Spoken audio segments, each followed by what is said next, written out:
Hey everyone, it's Tammy from Mitsy Kit again, and today I'm going to show you the running stitch.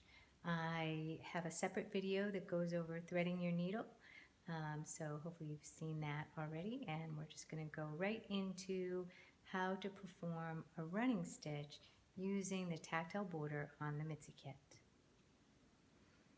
Okay, so here is our pillow kit. Around the perimeter is the tactile border that can be felt by touch. For someone who is blind or visually impaired, this enables them to be guided where to stitch simply by touch.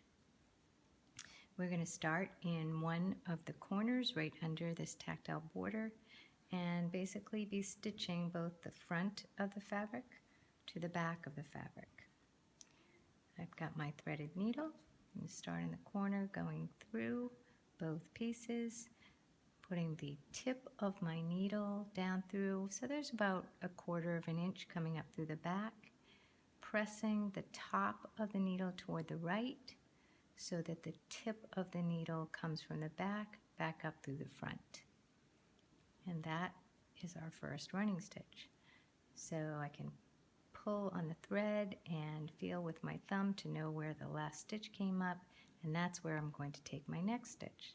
So again, working from the front, taking my needle, going back down about 1/4 of an inch in the back through both pieces of fabric, pressing the needle toward the right so that the tip comes back up the front again.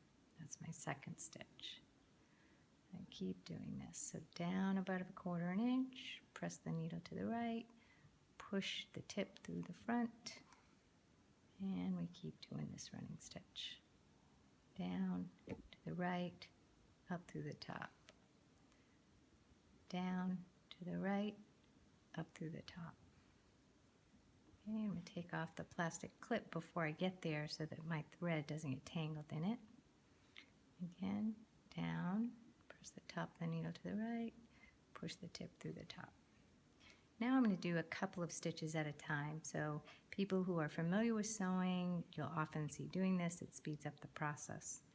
So I'm going to put my needle again down just about 1/4 of an inch in the back. Oops. And then I'm going to press the top of the needle toward the right, bring the tip up, but rather than pull my needle through, I'm going to put that tip back down again through the fabric, and then up, and then down again, and then up before ever pulling my needle all the way through. So now I have 3 layers of fabric on my needle. I'll pull it through, and I've done 3 stitches at one time. And you can see how it looks on the back.